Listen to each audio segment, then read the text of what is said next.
Hello everybody and welcome back to another bad movie review with the Unsavory Heroes. I'm Thadaconda and today we took a look at how one movie can end your career in less than 90 minutes. This week's film is quite the treat, as this garbage heap somehow managed to pull off $43 million in gross worldwide off of a $16 million budget. The feature? Master of the Skies. Something has to be wrong about those figures. There's no way that a movie that is so panned by critics and audiences alike is up almost $30 million.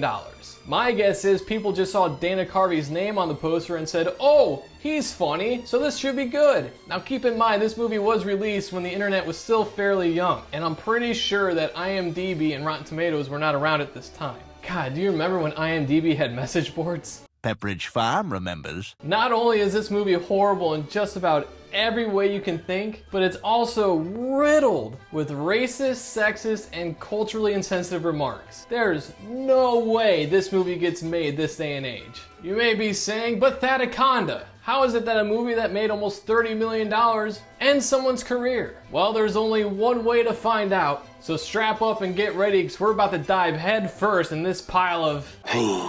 Our story begins with Bo Derek escaping from some sort of facility in Italy. Devlin Bowman gets arrested for some reason. It's revealed Bo Derek is actually Fabrizio Disguisi. What I'm guessing is the grandpa being the getaway driver. He tells Fabrizio to tell his son about his destiny, but Fabrizio disagrees. This is one of the most important scenes in the movie, but there's nothing that explains prior to or after this. We don't know why Fabrizio is dressed as Bo Derek. We don't even know what he took. For all we know, this is Devlin's place that he broke into.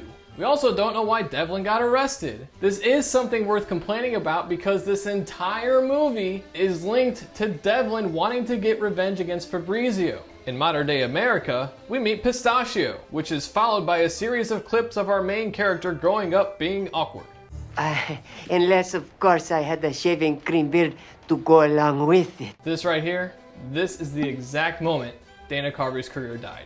Pistachio runs outside to meet Sophia, who breaks things off with him. As she walks away, Pistachio stares at her asset, which strangely reminds him of his mom. So not only does this character have an Oedipus complex, but he also seems to have some sort of mental disability. Also an Italian man who wants a woman with a big ass who can cook. Barney Baker eats pavement on his skateboard, and Pistachio does his first bit of bad impressions to try to cheer the kid up. Why don't you get away from me, donkey? What you talk about get away from you? I'm making waffles. If you thought these impressions were bad, just wait. And I'm pretty sure that doing an Eddie Murphy impersonation adds a point. The movie then tries to make a joke about being a fatherless child. Papa deficient, yes, sir.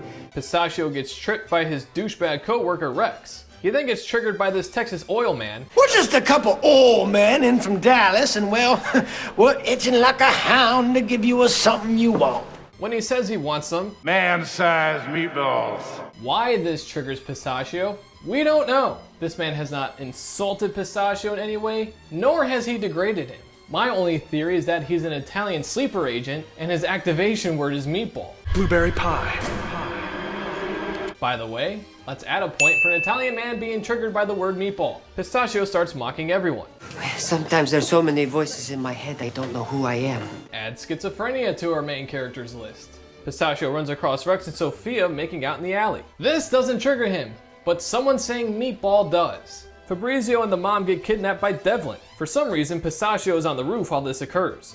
Why is he on the roof? No one knows. He passes out and his grandpa shows up in a terrible attempt at recreating a scene from The Exorcist. Pistachio asks how the grandpa knew he needed his help, to which the grandpa answers, "That answer and more will be revealed shortly." No, it doesn't get answered. All that happens after this is Grandpa eats, he disguises himself as a Hispanic maid, and he explains to Pistachio the family's legacy as masters of disguise. Grandpa hands Pistachio the book of the Disguisee Way, which is basically a pop-up book that lays out extremely specific reasons as to why the plot has to progress. Upstairs to find Fabrizio's nest, which is activated by some sort of Rube Goldberg contraption. You're telling me that every time Fabrizio wanted to go into his nest, he had to set this up every time he left? And of all the times he probably went up there since they've lived in this house, Pistachio never heard all the noise this makes? Grandpa starts Pistachio's training, which of course is followed by a montage. That's called a montage. Back at Devlin's lair, the antagonist forces Fabrizio to steal the world's greatest treasures. Get used to this because it happens way too many times. We go back to Pistachio's training, and here... Open the sesame! Open the sesame! How was this allowed? Everything about this scene screams racist and culturally insensitive. It truly was a different time in the early 2000s. Pistachio learns how to slap fight, which includes saying, "Who's your daddy?" while smacking someone. Fabrizio steals the US Constitution disguised as Michael Johnson. Devlin laughs and rips ass again. This is never explained throughout the entire course of the movie. I'm guessing some sort of Oz scenario happened with Devlin while he was in prison, and this is the result of it. Grandpa tells Pistachio he needs an assistant, and we get our second montage in the last 10 minutes. For some reason, no one fits what Grandpa is looking for, so he just yells at everyone to get out. The two run into Jennifer Baker on the street. She's little Barney's mom. Grandpa and Pistachio interview her. Measurements. If this doesn't have sexual harassment lawsuit written all over it, I don't know what does. They body shame her by laughing at her measurements, and somehow she isn't bothered by this. The grandpa is then a complete dick to her, but for some reason likes her because she asks to be paid in cash. Grandpa and Pistachio converse in Italian and once again body shame Jennifer. Despite the job only paying $417 a week and including Delta Dental, she accepts the position. Grandpa and Pistachio then give off another red flag Jennifer ignores because she's desperate for money. Assistants commonly fall in love with their disguising masters. Can you resist, Pistachio? Pistachio and Jennifer go dumpster diving and find a cigar that was made at the Turtle Club. For some reason, Pistachio is a dick to Jennifer in this scene merely because he sees her as his assistant and assistant only. At the Turtle Club, I like turtles. Pistachio... He's dreamt of this place ever since he was a child. Oh my god. Seriously, did no one read this script and think maybe this isn't such a good idea? The whole time, Dana Carvey acts like a mentally handicapped person. Never go full retard. Remind you, this movie was made for kids. The two show the cigar to some guy who tells them the cigar was made for Devlin Bowman. Huh? Jesus Christ, there's still 40 minutes left in this. Pistachio drops Jennifer off at home. She's clearly distraught about everything that's happened, but decides to continue working for Pistachio anyway. He then commits another act of sexual harassment by calling Jennifer his love cake. She's fazed by this, but Pistachio then makes fun of her figure again, then hands her a gift for Barney. Will you give these to him from his dad? I understand Jennifer is pretty tight on cash, but everything about this guy just screams sexual predator, and he should probably be on an episode of Law & Order SVU.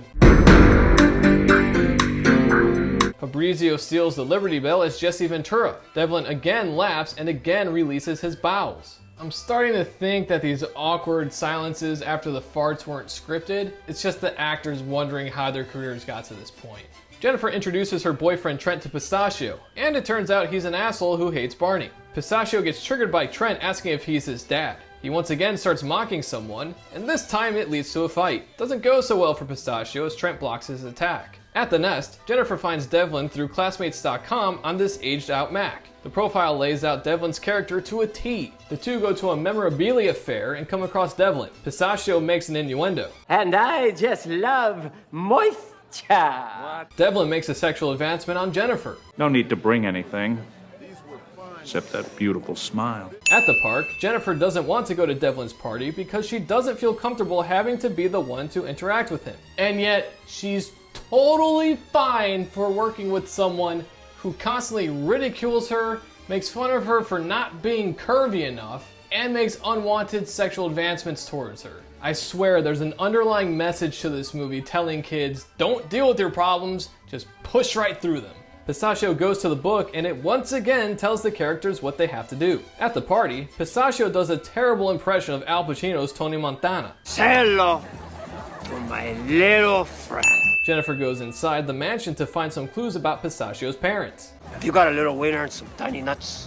Once again, ladies and gentlemen, this movie was targeted towards children. Jennifer gets busted by Devlin. Pistachio dances to Conga by Gloria Estefan and Miami Sound Machine. He gets chased out of the party. I will say this clip coming up is probably the best part of the movie, and it is actually pretty funny. Pistachio does a Robert Shaw impression to throw off the henchmen, but they discover who he really is. He once again runs away. Back at the mansion, Pistachio impersonates a German guy. As everyone is gone, he changes and impersonates a British guy. Pistachio and Jennifer run into Trent at a bar, but he's there with Sophia. Pistachio and Trent get into a fight, and this time Pistachio slaps the shit out of him. Fabrizio steals the Apollo 11 lunar lander as Jessica Simpson. At Jennifer's place, even more sexual harassment occurs. Your pep talk is transforming, my tiny butter bottom. This time it's Jennifer who makes the advancement. Devlin's henchmen kidnap Jennifer. Pistachio goes to the ball handed to him by his grandpa from the beginning. Barney joins them on the rooftop and tells Pistachio a plan to get into Devlin's mansion. Devlin shows off his stolen collection to a businessman and lays out his plan for Fabrizio. The plan is to crazy glue a mask of his face to Fabrizio and then push him off of a cliff. Why does Devlin need to do this? He didn't escape from prison, he was released, that we know of.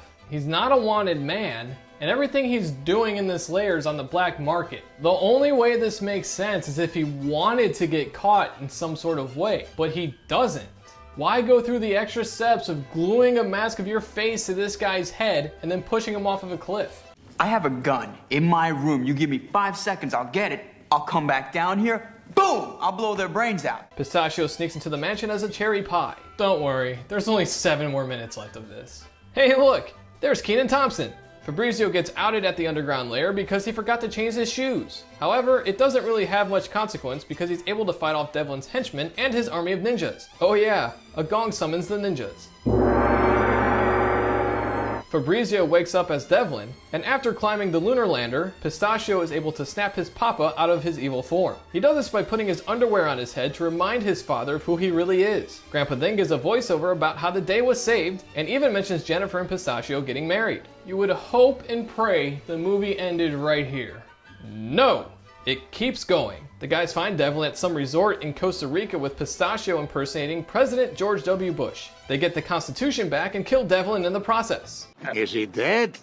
I mean, apparently he shit himself, so I guess they killed him. They say the last thing you do before you die is crap your... The credits finally roll, and we're tortured by Pistachio's disguises, as well as his wedding with Jennifer. We also get a scene of Pistachio trying to fight off women with gigantic rear ends. The movie ends with a tiny man inside of the slapping dummy. Our film mercifully comes to a close. That's Master of Disguise, ladies and gentlemen, and if you somehow made it through this movie, you deserve a goddamn medal. In case you're wondering exactly whose career this ended, that would be Dana Carvey's. In fact, after this flick, Carvey wasn't in a movie until 2011's Jack and Jill. I swear to God, if you make me watch that, I'm gonna snap. It also more than likely ended Perry Endelin Blake's directing career, because after this movie, he was never the head of a film ever again. Although he has done a lot of production on Happy Madison films, including 2011's Jack and Jill. Jennifer Esposito's had a pretty good run on TV. She's been in a lot of shows and is currently on Law & Order SVU. Brent Spiner has a solid TV career as well. The big question, how do we rate this title? It's simple. The movie was atrocious. If I had kids, I wouldn't let them watch this. I'd rather they watch The Stupids instead. I'm my own grandpa. The only saving grace in this movie is Carvey's impression of Robert Shaw, which is actually pretty funny.